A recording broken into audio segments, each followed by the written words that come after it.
Atin pong gunitain ng kaunti ang ating pong mga isinagawa, unagawang care group at evangelism. Atin pong i-identify kung ito po ay care group or public evangelism. By the way, yung care group po minsan ay ginagawa po natin, nilalagyan po natin ng public. Okay, pero may nauna ng care group. January, ang una pong nagkaroon ng care group, ito po ay talagang care group, evangelism. Meron pong naunang grupo na binayustadihan, pinalagaan, bago po dalhin sa public evangelism. Ang nauna po ay ang Baliverdan. Sila po ay nangaral sa Concepcion. So, ang Concepcion po ay barangay na po ng Mauban, pero sakop na po yun ng Baliverdan dahil sila po ang pinakamalapit ni church. At ito po ay nagbunga, kung hindi ako nagkakamali, ng 12 kaluluwa. At pagkatapos po noon ay sumunod po ang San Miguel, na ngayon po ay company na rin. Ang San Miguel po ay bagong company po ng Mountain View District. Nagkaroon po doon ng pangangaral at may nabautismuhan. Care group din po ito, mga kapatid. Dahil ang manggagawa po natin doon ay marami silang inalagaan. Kaya pagdating po ng aming pong speaker, si Sir Batulayan o si Coach Liomer, ay nagkaroon po ng 90 meetings at ito po ay nagbunga po ng 22 na kaluluwa sa barangay po ng San Miguel. At nagkaroon po ng follow-up ang inyong lingkod doon pa rin po sa San Miguel, bali pangatlo ngayong taon. At ito po ay nagbunga po ng 5 kaluluwa muli dito po sa lugar po ng San Miguel. January, February, tapos yun na po yung March. Pagdating po ng April, nagkaroon po ng Voice of Youth sa Cagbalite Island. So, yun po yung pang-apat natin ng April. At nagbunga po ito ng 5 kaluluwa. Pagdating po ng May, ako po pinadala sa Sorsogon at nagkaroon po kami ng field school noon, May at June. At kami po, sa dalawa kami po mag-partner, ay nakatatlo po kami evangelism doon sa Sorsogon, sa aming pong dalawa. Pagbalik ko po ng July, ayan, so yan po yung wala ng tigil hanggang kagabi. Na gawain sa ating pong distrito. July po ay nagkaroon po ng, pagdating po ng July, may care group po ulit ang San Miguel. Wala pong public o wala pong nightly, bunga lamang po ng kanila pong pag-aalaga. Ay nagbunga po ito ng 6 na kaluluwa pagdating po ng July, galing Sorsogon. At pagkatapos sinundan po ng Baliverdan. Sila po ay nagkaroon ng public evangelism, hindi po care group. Dito po sa Remedios. Ayan, sa Remedios at sila nanay ko yata. At yun po ay naging open o nag-open para magkaroon ng care group. So nakikita po natin, nag-public evangelism para makapag-open ng care group. At bagaman wala pong care group, ay nagbunga po ito ng 9 na kaluluwa dito po sa Remedios. So barangay pa rin po siya ng Mauban. At pagkatapos po nun, yun na po yung, ang August po natin ay tumawid po ulit kami ng Cagbalite, isang ulit Voice of Youth, at nagbunga po ito ng 5 kaluluwa. Siya po ang nag-decide, pero dahil hindi po agad nakarating ang ating pong pastor, ay yung iba ay tumawid na ng kabilang dagat at hindi na po na bautismohan. Pinalo-up namin ay pinagbawalan na po ng magulang. So nagbunga po ng 5 kaluluwa ng August, Voice of Youth dito sa Cagbalite. At September po, so ibig sabihin meron tayong monthly, maliban nung umalis ako ng Sorsogon, ng evangelism. September, nagkaroon po ng pangangaral po ang Sampaloc Church. Dito po, malapit lang sa may Riverside. At ito po ay nag-open lamang po upang tayo po ay makapasok sa lugar dahil ito po ay, sabi natin talagang mahirap na lugar at virgin territory. Kaya kailangan po natin kailangan ng mahabang panahon para ito po ay mapasok. Hanggang ngayon ay sila po ay tuloy-tuloy sa Sabbath School, branch Sabbath School sa lugar po na yon. At kagabi po, nitong October, natapos po kagabi ang pangaral na ginawa naman po sa Mauban Church. Ito po ay care group po sana.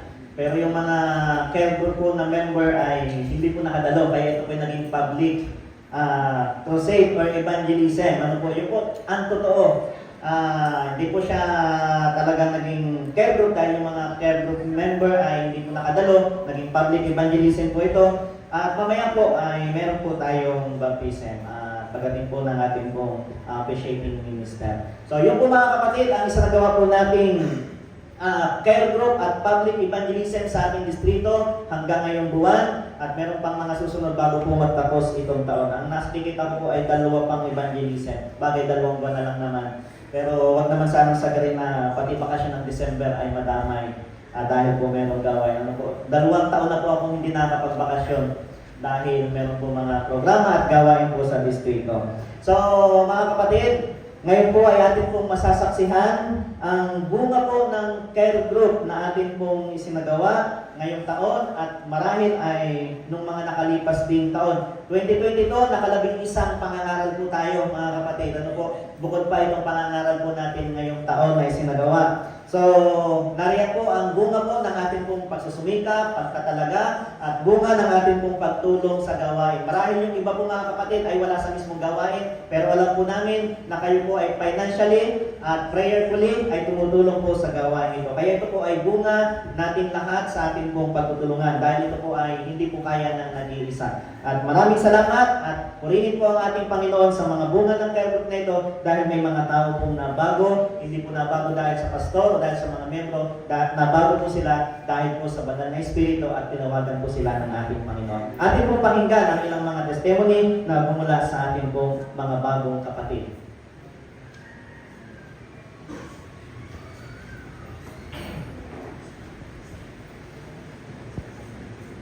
Ganda pong umaga at kalahati sa ako po yung magpapatotoo.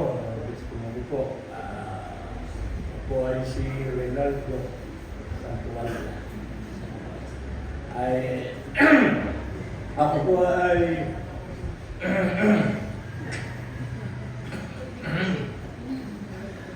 po ay pinagaling ng ating Panginoon na may sakit ako sa puso. Talagang hindi ako talaga ano na noon. Nung ako po ay nakuha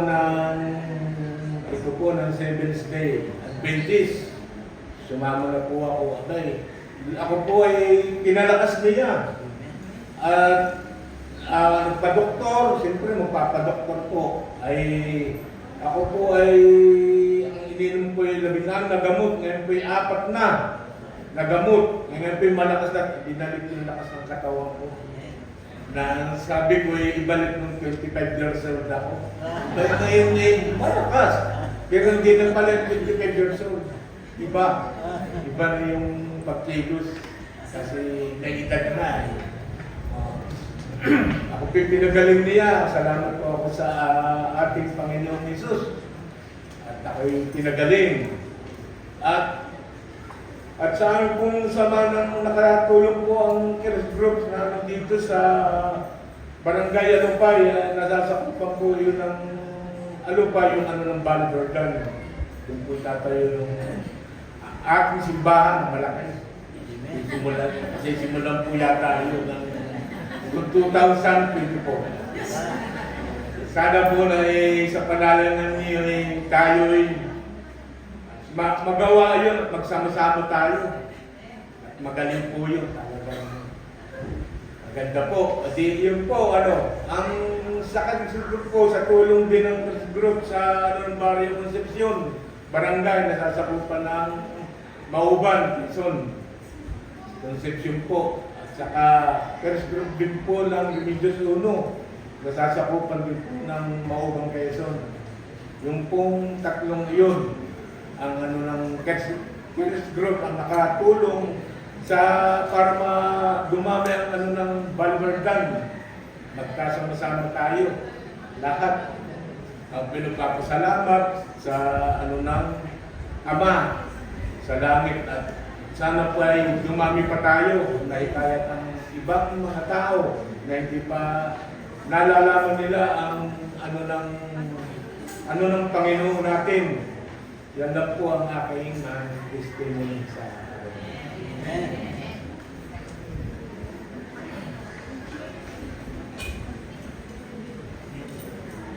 Ang napakinggan po natin si Brother Ray Santualia. Siya po isang bago nating mananampalataya sa Valley Verdan. At siya po ay sa May pa lamang magwa 1 year sa kanya pong pananampalataya ng Seventh-day Adventist. At ngayon naman po ay tawagin natin si Sister Cora. Siya po ay isang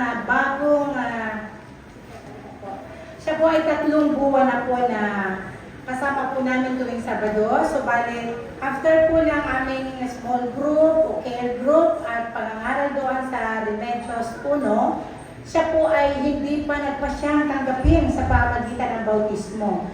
So, balik sa kanyang puso, siya po ay mananampalatayang Adventist tuwing Sabado kasama namin. At siya po ay bibigay na rin po ng ating ikapo at kahit sa ating Panginoon. Ano masasabi niyo po, Sister Cora? Ano po ang inyo pong pwedeng sabihin? Magandang umaga sa inyong lahat.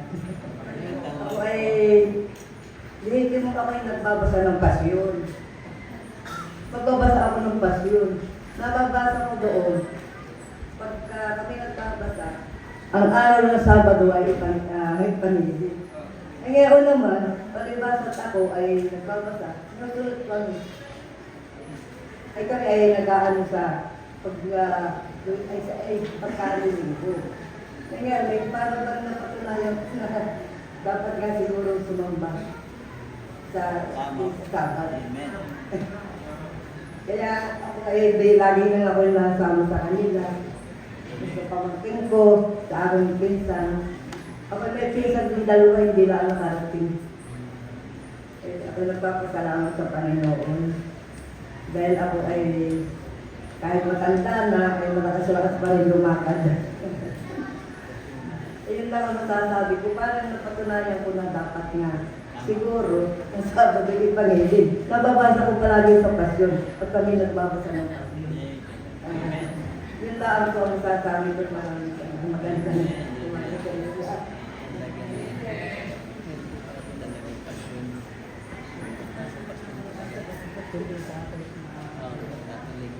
Magandang umaga po sa inyo lahat. Ngayon ay araw ng Sabat. Araw ng ating Panginoon. Dito po sa akin naging karanasan. Sa pamamagitan po ni Sister Joyce Matira, matyaga po niya kami tinuruan doon sa aming lugar, sa barangay na may gusto ng bahay namin. Dahil po sa kanyang matigang pagtuturo, ako ay nainggan niya.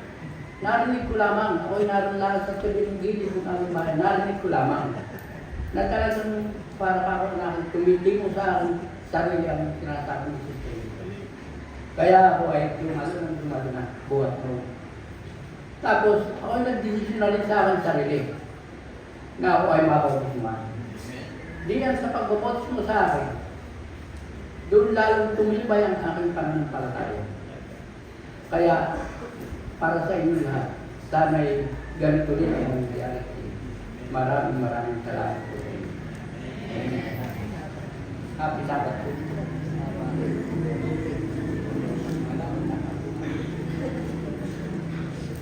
Magandang araw po ng Sabado sa inyong lahat, mga kapatid. Ayan. Si Brother Bridge po ay napakinggan natin at siya po ay ilang buwan pa lamang na tumanggap sa bautismo. Siya po ay bunga ng isang pangangaral doon sa Remedios 1. So balik ang ating celebration sa umaga nito ay tungkol po sa care group. Ano ba talaga ang ibig sabihin ng care group?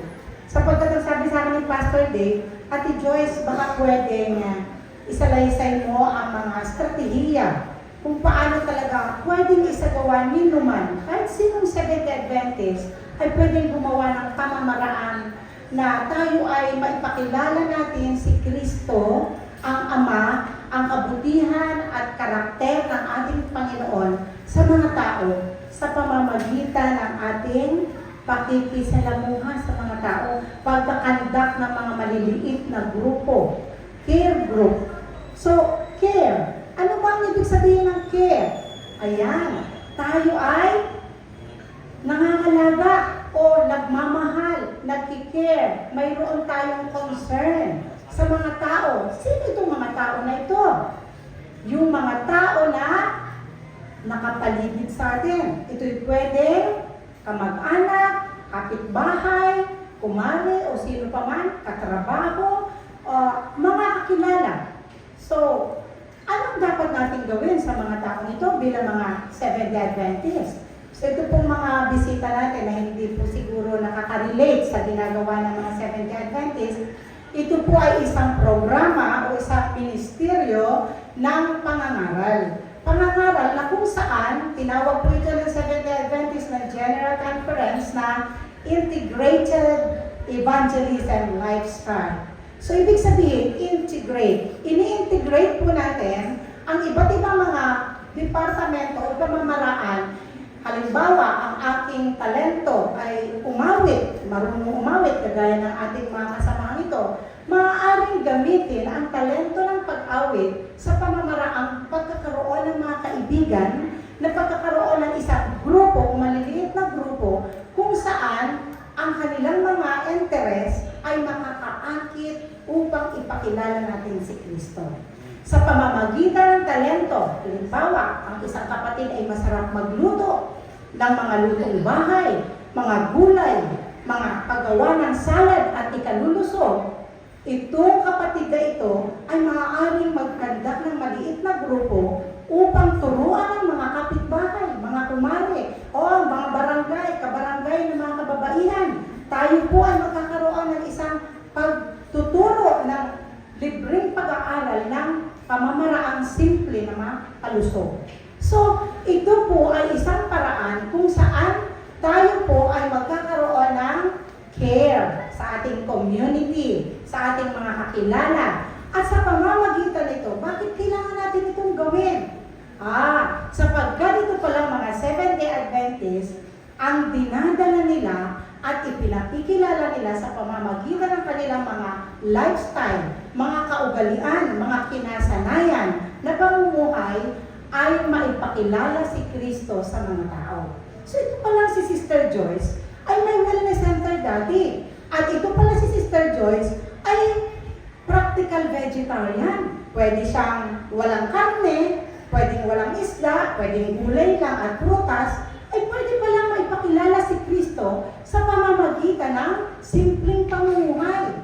Kaya po ang ginawa namin sa barangay Balivuelda, Balimbing, Alupay, ganon din po sa Remedios, at gayon din po sa Concepcion. At ang katotohanan po nito ay narito po ang iba po namin mga kapatiran, mga kaibigan, na hindi pa naman po sila bautismo, subalit patuloy po silang sumasama sa atin bilang mga care group at sumasamba na katulad na rin natin. At kagaya ni Nanay Cora, ang sabi niya, naabutan namin siya sa bahay niya, nagbabasa siya. At ang sabi ko sa kanya, Nanay, mabuti po ang iyong gawain. Sapagkat narinig niya sa aming pangangaral doon sa Remedios, narinig ni Tatay, nagulang sila sa tabi-tabi, na Sabado, ang ika-7 araw, at ipinagkaloob ng Diyos sa tao. Nilikha niya na ang tao para i-care ang tao, maging malusog. Hindi nangangahulugan na 7 araw magtatrabaho. Nais ng Diyos na may isang araw na kapahingahan. So napakinggan ni Tatay Britsyo. Sabi, ay, tama yata. So, pag po tayo mayroong contact sa kanila, pakikipagkaibigan sa kanila, mayroon na tayong close contact at mayroon na rin tayong concern. So nakita natin kung ano ang pangangailangan ng mga kapatiran natin at mga kaibigan natin sa Remedios. Ang ilan ay pangkalusugan, ang ilan ay financial, at sa pamamaraang kaunting pwede natin maitulong. Ito po ang ginagawa ng ating tinatawag na care group. Ano bang sinasabi ng General Conference tungkol sa care group? Sabi ni Pastor Dave sa akin, Ate Joyce, mas maganda yung practical natin na ginagawa para magawa rin ng mga kapatiran. Tapos na tayo sa maraming seminar tungkol sa care group. Alam na yung mga kapatid yan. Pero ang tanong, paano mo isinasagawa ang care group na nagbubunga ng mga kapatiran na kagaya nito sa pamamagitan ng simpleng pamamaraan? kapatid. So sabi ko kay Tatay Ray noon, Tatay Ray, kayo po ay unang pumunta sa church sapagkat kamag-anak po siya, pinsan po siya ni Brother Serapin Santualia. At bago na maalam si Brother Serapin Santualia, ay naipakilala sa akin si Brother Ray na para bagang inihabilin niya sa akin na ito'y pinsan ko, Sister Joyce, at nais kong makilala niya ang ating Panginoon.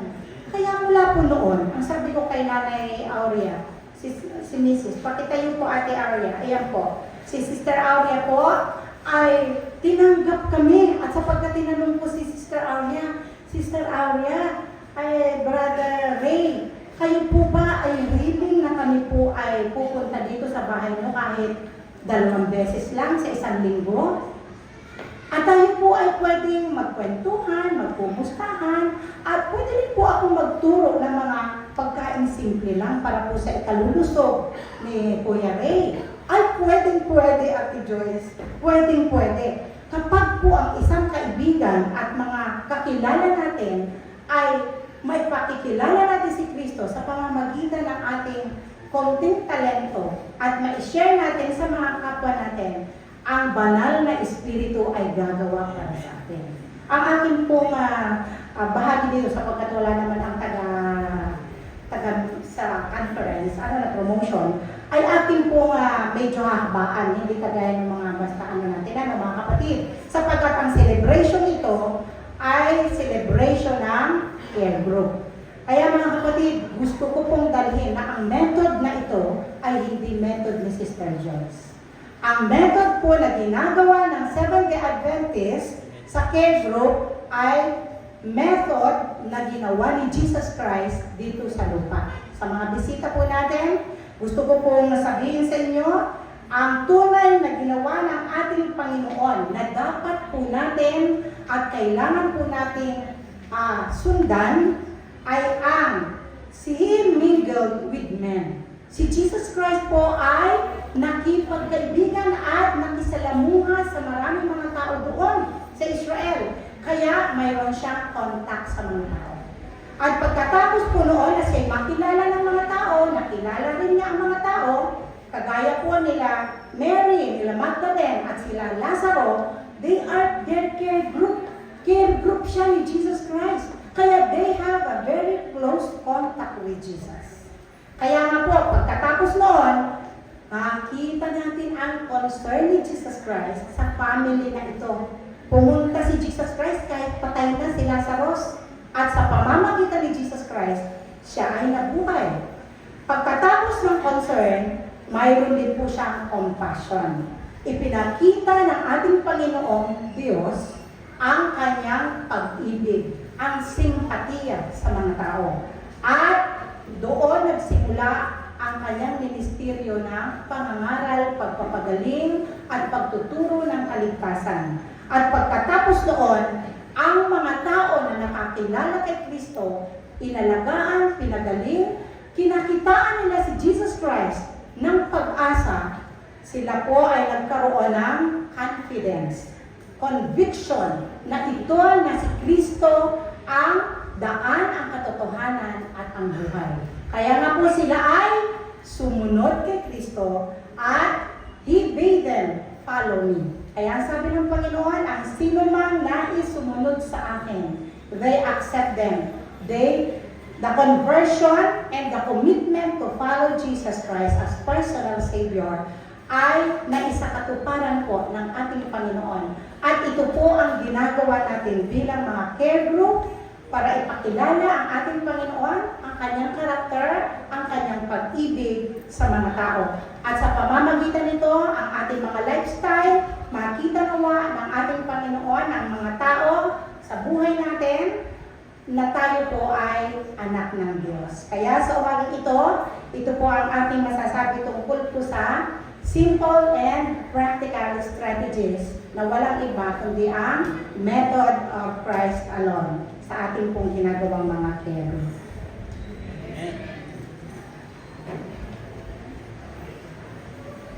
Ang isabat po sa ating lahat, mga minamahal mga kapatid. Ayan.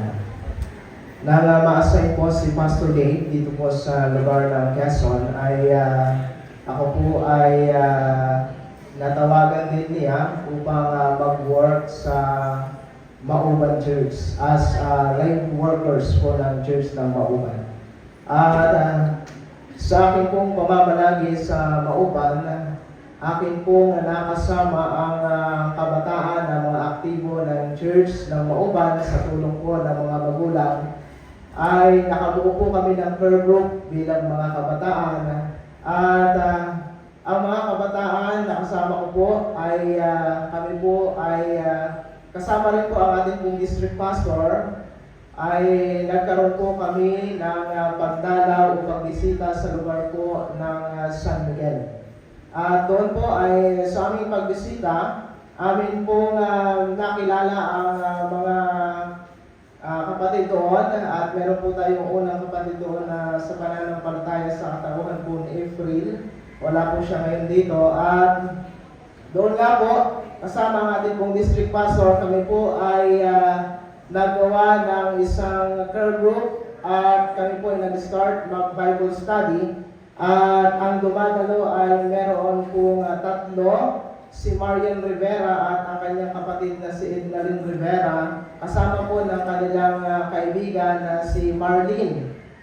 At sa amin pong pag-Bible study at pamamalagi na pagbisita po doon sa kanilang pong lugar, ay sila po ang lagi po namin nakakasama. At nagkaroon po ng evangelism sa lugar po ng Agbalite. At sila po ay pinagpaalam namin sa kanilang mga magulang. At dinala po namin sila sa Agbalite. Kasama din po ang kabataan ng Mauban. Ano po? At doon po sa evangelism, ang speaker po ay si Pastor Dave. Ay sila po, si Pastor Santi, yan. Si Pastor Santi at sila po ay nabinyagan. Ano po? Nabinyagan yung tatlo. At bumalik po kami.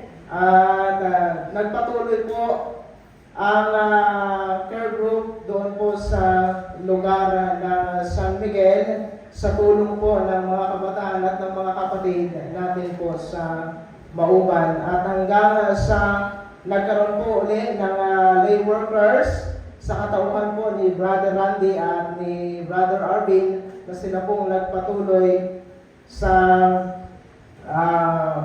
pag-nurturing at pagkakaroon ng care group at Bible study sa lugar po ng San Miguel at hanggang sa nagkaroon po ulit ng mga crusade at nabuo po ang company church ng ating pong San Miguel sa tulong po ng Panginoon. Yun po, napakabuti ng Panginoon na tayo po ay ginagamit. Ang wika nga po sa aklat po ng Matthew chapter 18, ingatan ninyo na huwag ninyong pawalang halaga ang isa sa maliliit na ito sapagkat sinasabi ko sa inyo na ang kanilang mga anghel na nasa langit ay nakakitang palagi ng mukha ng aking Ama na nasa langit.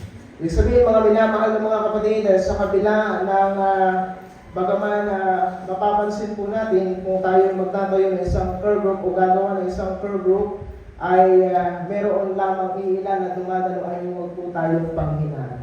Kundi bagkos ipagpatuloy po natin at sa pamamagitan po nito na bagaman na merong iilan na dumadalo ay unti-unti na makikita nila at makikilala ng marami ang ating pong Panginoon. Kaya muli po ay happy Sabbath po sa ating lahat.